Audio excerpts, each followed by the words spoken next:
information écolo ci internet bi j'espère Safia Ba parce que tey jeudi la et jeudi toutes les infos sont écolo. Bon Aïssata plus ou moins écolo mais en tout cas information bu ñuy tàmbalee elle est pas très écolo. Commissariat de Dakar un des complices de Boy Djiné retrouvé pendu. Internautes yi ñu ngi questionné bu baax situation wu meurtre boobu wala boog suicide boobu kenn xamagul mais avant ça le reste de l'information sur le site E-Média SN. Abdou Faye, un des complices de Baye Modou Fall, dit Boy Djiné arrêté en même temps que lui à Missira, à Tambacounda, se serait suicidé hier nuit au sein du commissariat central de Dakar où il était de retour de parquet. Des sources de Libération Online ont confirmé l'information et précisent qu'il a été retrouvé pendu.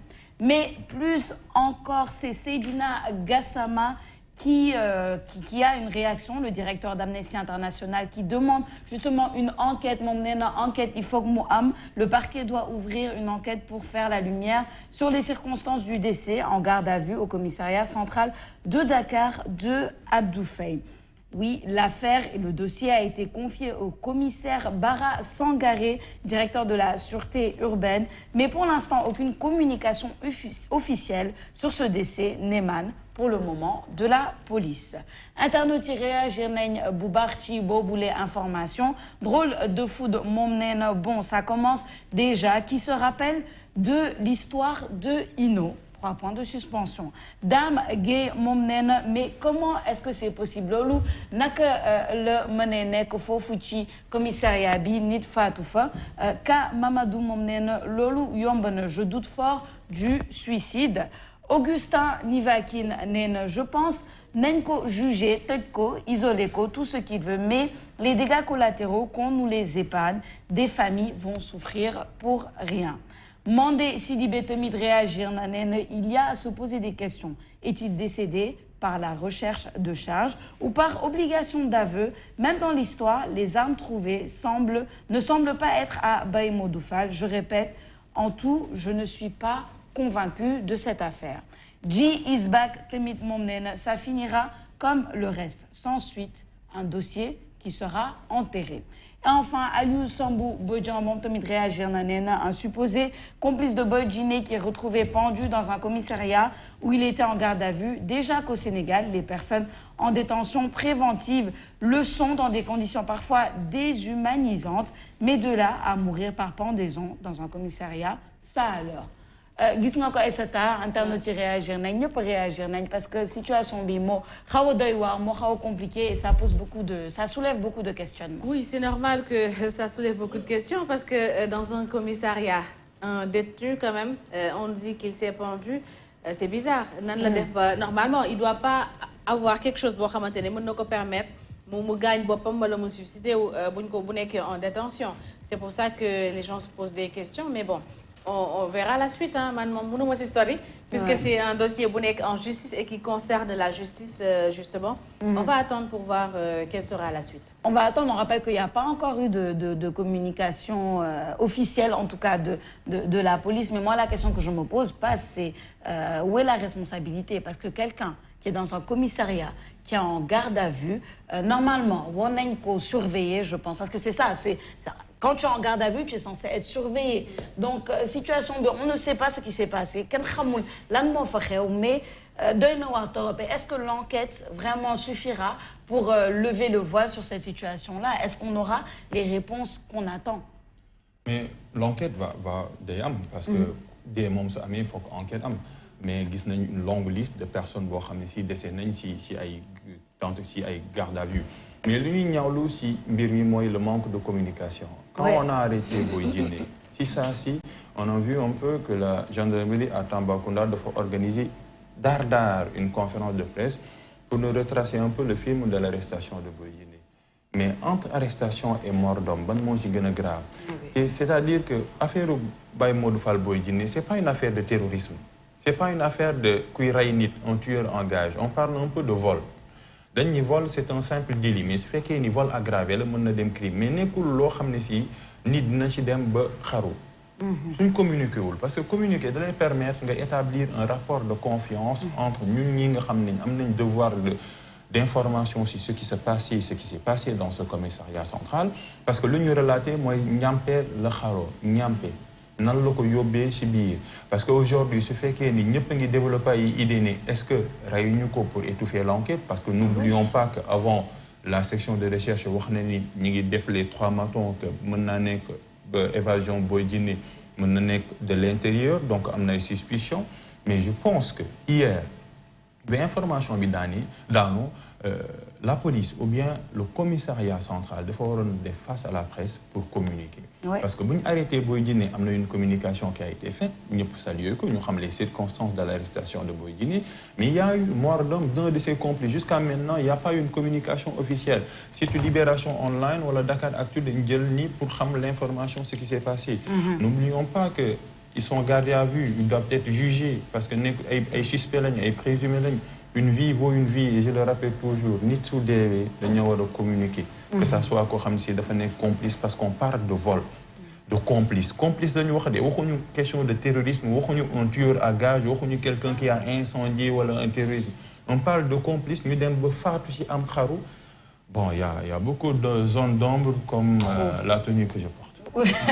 Trop de zones d'ombre passent. Et moi, Pine, je suis de l'avis de Passin. Et honnêtement, je vais vous le dire, je m'indigne du manque de communication de la police, de la gendarmerie, des forces de l'ordre dans ces situations. Parce que c'est un décès, c'est une affaire qui suivre. Et déjà, comme le dit Pass, s'il y a un manque de communication, les journalistes ne peuvent pas faire leur travail. Et je me dis même, c'est à nous d'aller demander l'information, parce que c'est notre travail de relayer l'information. Ils nous doivent cette information-là. Ousmane Gueye a essayé hier d'entrer en contact. Exactement. Avec le commissaire, mais c'est cadenassé. C'est cadenassé, c'est une affaire cadenassée. Et le fait de cadenasser cette affaire, ça ne fait que, justement, appuyer les suspicions des internautes, de tout le monde. Parce qu'on se demande, mais l'outarnuquet assombrir, non, l'outarnuquet assombrir. Est-ce qu'il y a quelque chose à cacher derrière ce décès-là? Qu'est-ce qui s'est passé dans ce commissariat?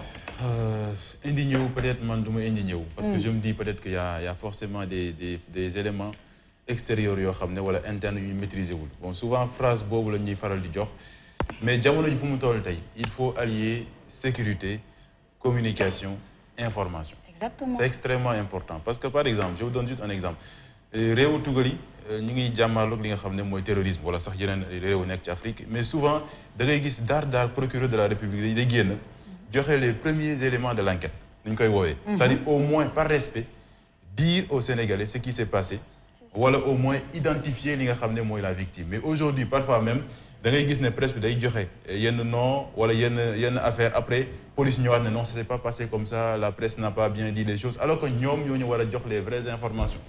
Bu ñu ko defulee ay jafe-jafe lay indi mais l'autre chose aussi que j'aimerais souligner c'est que communication suñu force de l'ordre yi ñi ngi def liggéey bu am solo mais pour moi war nañ ko xoolaat bu baax ba ñu dëppook li nga xam ne mooy jamono parce que jamono tey jii dafa laaj dara bu xewee nga génn wax ak ñi nga xam ne ñooy askan wi faut pas tout donner d'accord parce que y a des secrets de défense ak yeneen mais au moins donner les premiers éléments de l'enquête comme on dit parce que loolu dafa nekk lu am solo luy dalal li nga xam ne mooy xel yi surtout bu nekkee lu garaaw lu mel ni nit ku pendewu ci benn commissariat. C'est pas un truc anodin, simple.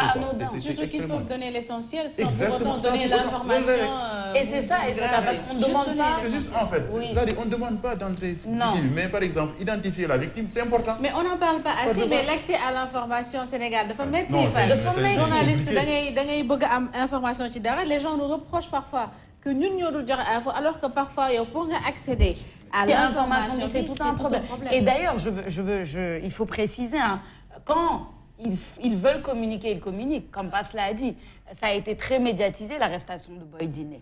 Pourquoi communiquer autant? Ça veut dire que les outils pour communiquer sont là. Tout le monde est là. Vous faites qu'un journaliste, interviewer tel ou tel, ou le filmer, caméraman, filmer tel, ils savent le faire. Mais quand c'est soi-disant délicat, etc., quand il y a des choses à peut-être ne pas avancer, donc il faut être honnête. On n'a pas besoin de toutes les informations, comme tu dis, mais on a besoin de l'essentiel. Aïssata, rares sont nos autorités. Jàpp nañu ne dañu am droit wax face à la presse donner wax li nga xam ne mooy wax ak journalistes yi parce que souvent boo waxee ñu ne non sama service de communication nee nañ naa xaar wala naa nañ lii na je pense que tey jii dañu war a xoolaat ni ñuy doxalee aussi bien que procureur de la République parfois affaire yi day yéex trop alors je m'attaque pas au procureur de la République attention donc mais affaire yi dafay yéex trop ba telle sorte que confusion bi day installé wu parce que journalistes yi bu ñu jéemee fouiller parfois dañuy joxe benn tur boo xam ne wala âge bi wala nu mu demee dewul noonu après on va venir dire que la presse n'informe pas vrai alors que c'est pas la presse dañ leen laaj ba sonn joxe wala donc du coup nous on a essayé de contourner de fouiller et quand on fouille parfois il y a les bonnes sources il y a les mauvaises sources mais l'essentiel c'est qu'on essaie d'informer le public parce que c'est un droit à l'information. Oui.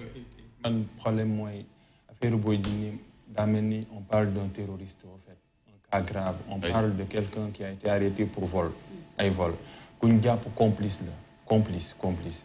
ñu dem ba xaru ci am donc lu tax mu dossier bi lourd nii moi je pense day mel ni Sénégal affaire kii bi daa mel ni le gars là c'est un tueur à gages en fait on parle de quelqu'un qui est recherché parce qu'il tue les personnes non affaire bi man xawma lu tax mu lourd te le droit à l'information le décret ba léegi promulgué wuñ ko au sein de l'exécutif mënoo fexe ba am information c'est cadenassé mais l'information est un droit malheureusement aujourd'hui da ngay woote sax kenn ne la lu tax nga may woo quand tu es en journaliste de façon désagréable man parfois loolu laa doon wax man t'as l'impression que ñoom ils se sentent pas obligés de parler aux médias alors que c'est presque un devoir d'informer. Ils le font quand eux ils le veulent.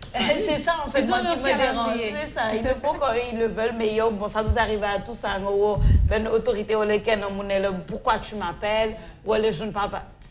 C'est compliqué mais en tout cas. Bah, c'est déjà bien qu'ils décrochent hein. Il y en a qui décrochent. Il y en a qui décrochent tout simplement pas. Je préfère même que nga wuyu ma sax ne ma pourquoi tu m'appelles que c'est compliqué quand même. C'est compliqué mais en tout cas nos condoléances surtout aux proches et à la famille du défunt on espère que il y aura de la lumière ci boobule affaire ci yeneen xibaar yi gën a fës ci internet Aïssata c'est un record qui a été battu par une Sud-Africaine c'est le record des bébés le record des naissances il y a quelques mois ñu ngi doon waxtaane une jeune malienne qui a donné naissance à 9 bébés elle a été battue par une Sud-Africaine comme on peut le voir ci tweet bi de Raissa Nouradine Kassiré nee na la Sud-Africaine Gosiam Tamara Sitolé vient de battre le record Guinness de la naissance détenu par la Malienne Halima Cissé qui a eu des nonuplés au Maroc. Gosiam a donné naissance à 10 jumeaux, 10 enfants. Elle était déjà mère de jumeaux.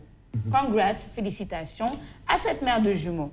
Étendard républicain moom nee na j'ai comme le vague sentiment que Dieu ne veut pas de la limitation des naissances.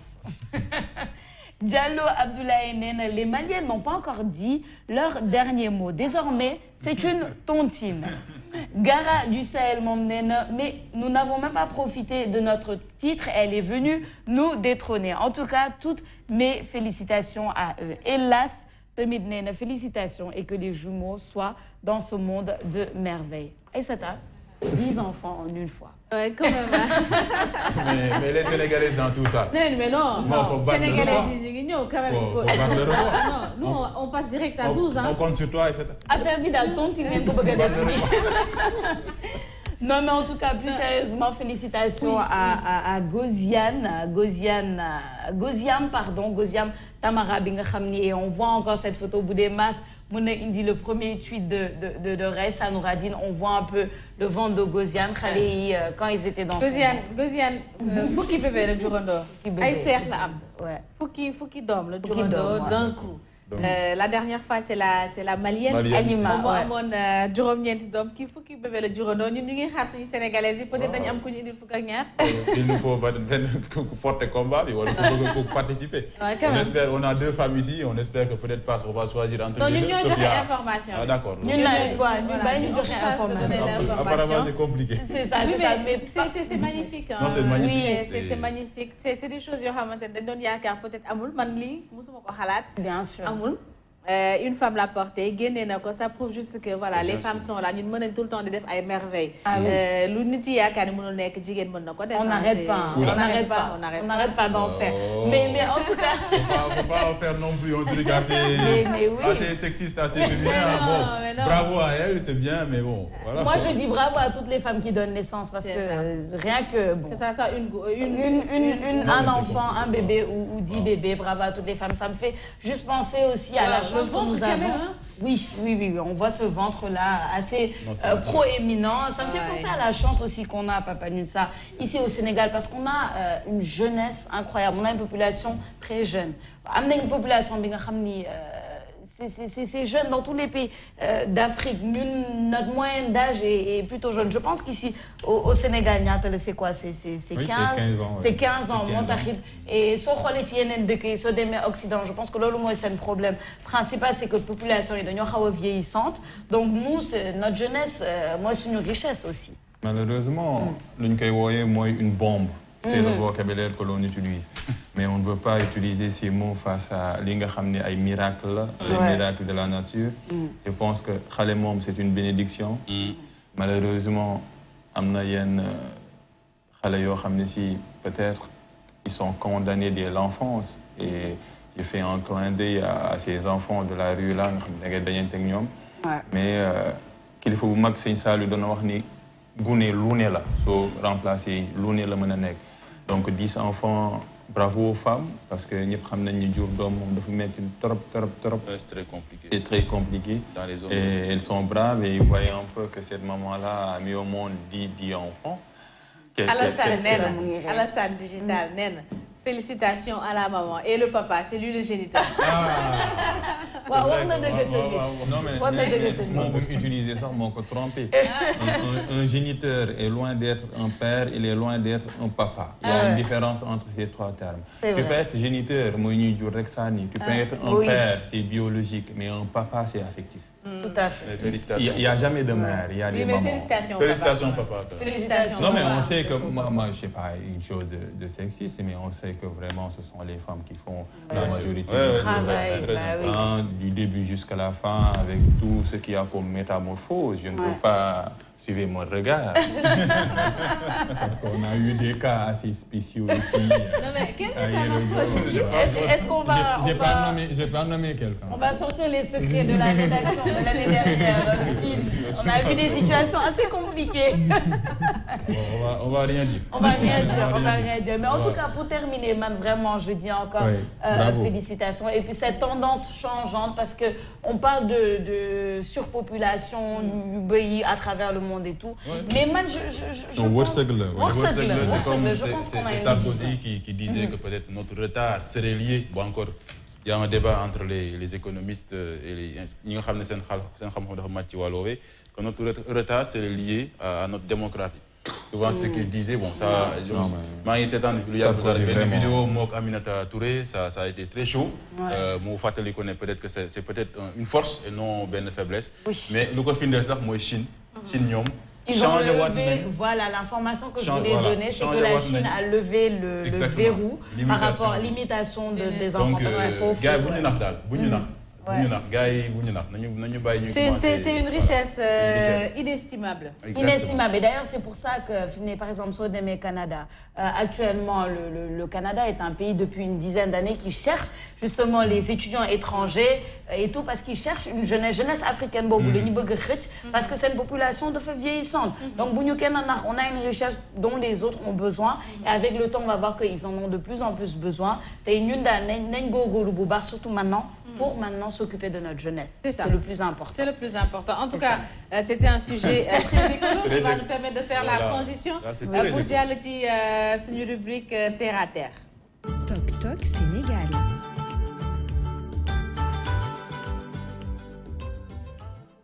Terre à terre, de façon très terre à terre, on se rend à Toubacouta. C'est très simple. Nous avons avion, nous avons autorail, nous avons vélo rek lañuy jël dawal dem ba Toubacouta. Xamna lolu passe mënu ko ndax machallah tanki da gudd. Donc voilà, dañuy delu wat Toubacouta parce que defoon nañ série de reportages, ñu delu fa fa nga xamné moy journée mondiale de l'environnement. Mais bu wesso cérémonie officielle nga xamné c'est très important parce que le ministre souvent day dafay annoncer ak yoyu. Mais à côté ci wet ba dafa am ñoo xamné dañuy def liggéey bu am solo souvent duñ koy woné à l'occasion de la journée mondiale de l'environnement. Ñu dem nag Toubacouta seetaan lu jëm ci wàllum reboisement parce que am na ñu fay def lu am solo ci wàllu woowee.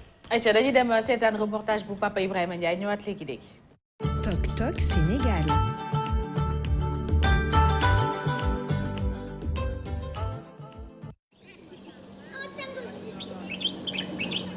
mu doon yoon boo xam ne ngir dem ci dëkk yi lu ci mel ni Missirah Bani wala Suru nekk ci Toubacouta fokk rek nga jaar fii ñu koy jël nag fokk rek ñu jaayante li nga xam ne mooy poussière bi ndax nu mu baree fi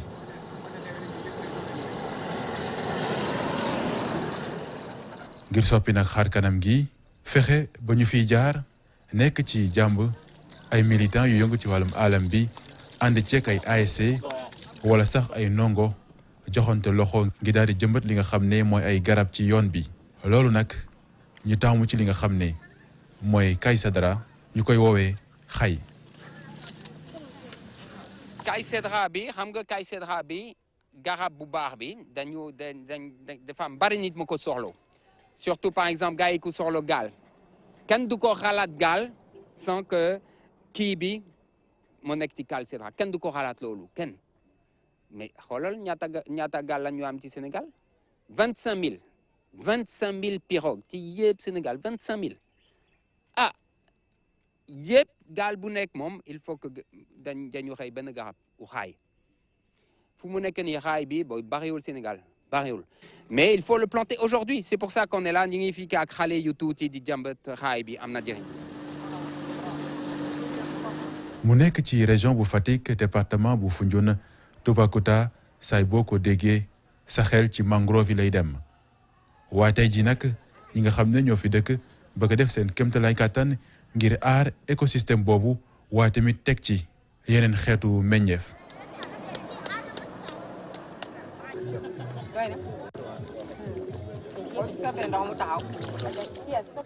loolu nag ñi nga xam ne ñoo yëngu ci wàllum alam bi boole ci bu baax ndaw ñi.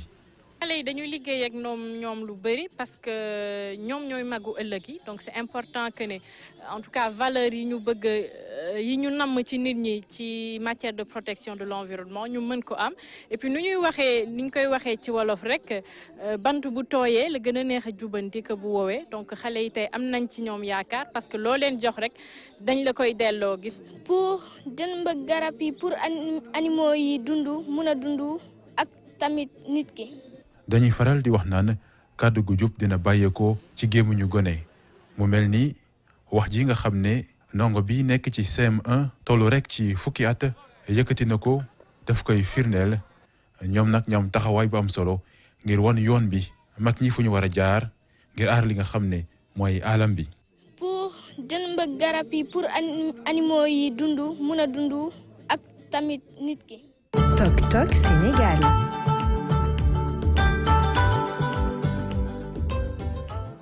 Comme on dit, dëgg ci làmmiñu xale lay génne l'enfance c'est le naturel, c'est la spontanéité wax na li mu xalaat. Alors Papa Ibrahima Ndiaye lu ma gën a intéressé ci reportage bi pourquoi ñi nga xamante ne ñooy association écologique yi ñuy insister ci ñuy jëmbat garab yi ci zone yu mel ni xam nga Toubacouta soo ko déggee sa xel automatiquement maa ngi koy wax ci reportage bi dafay dem ci mangrove yi mais aussi ci delta du Saloum.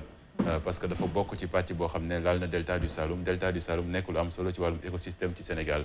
mais ñoom ñu jàpp ne souvent bu ñuy wax reboisement soit ci presse bi wala ci association yi da ngay dégg ne ñu naan Dakar Thiès maanaam dëkk yu mag yi or dëkk yi nga xam ne aussi meññeef mi ngi fa am na solo dañ ci war a insister ñaari mbir benn bi mooy ñu aar ko benn bi mooy ñu restaurer parce que bu ñu restaurer écosystème bi ça veut dire on admet déjà que yàq nañ ko moo tax ñu war a restaurer donc du coup association dañu jàpp ne c'est vrai que Dakar am na solo parce que Dakar instant nii boo xoolee tàngoor bi rek nu ñu sonalee jamono ji mais nag zone yi nga xam ne dafa am solo ci wàllum alam bi waruñu koo fàtte dañu war ko protéger ba pare mais continuer di ko jëmbat garab parce que jàpp nañu lu am solo moo tax ñu tànn li nga xam ne mooy Kaysedra nekk garab gu am solo ci wàllum médecine di ngeen ko dégg souvent mais aussi ci wàllum gaal parce que gaal yi ci ëpp boo déggee Jean Gomes mi ngi koy wax plus de 25000 gaal ci Sénégal.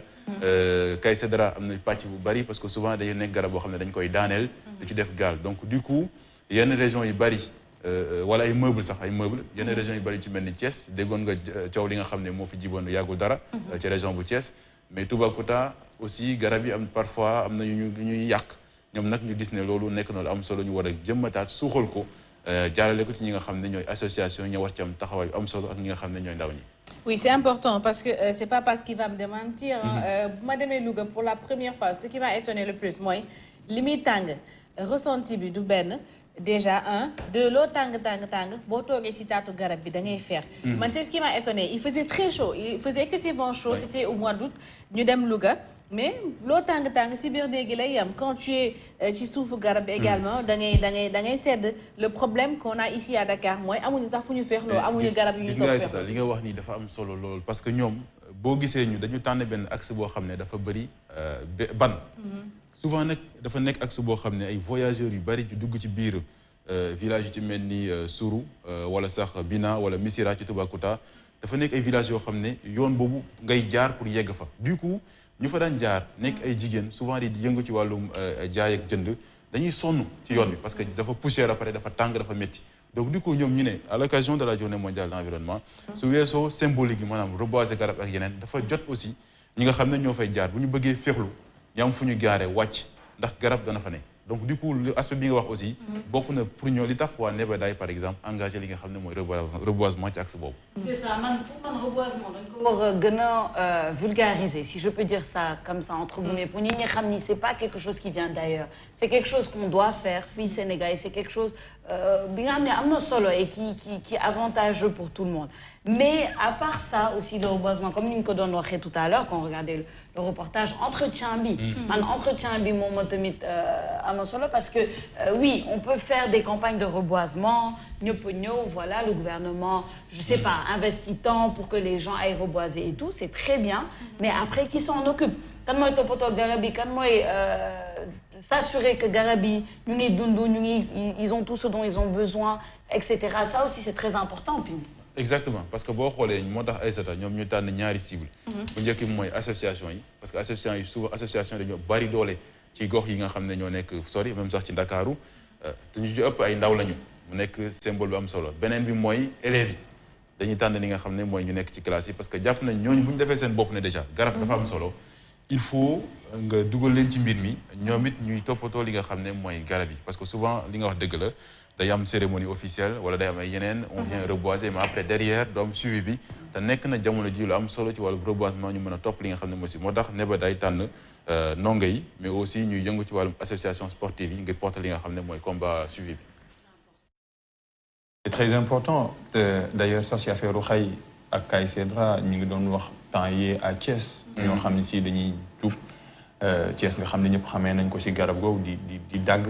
xay pour des peut-être des ambitions financières wala on ne sait pas mais dañ may tooñ rek mais un Africain ne peut ne pas être un écolo parce que ñëpp xam nañu ñun Afrique on a un rapport immédiat avec l'arbre avec la nature parce que n'oublions pas que la médecine moderne boo xam si ay hôpital yàggul noonu on avait notre médecine traditionnelle et je rappelle toujours un peu ce duel qui existe entre arbre comme garab comme garab jëmm ak garab comme médicament mais parlons un peu de l'arbre am na benn activiste boo xam ne si day yëngatu ci wàllu animal ak richesse yoo xam ne si végétal dani dans la forêt il y a un arbre qui te ressemble pour ne pas te détruire protège-la peut-être moi je ressemble à un Kaay Cedra. ok bon machallah. Aïssata ressemble à je sais pas.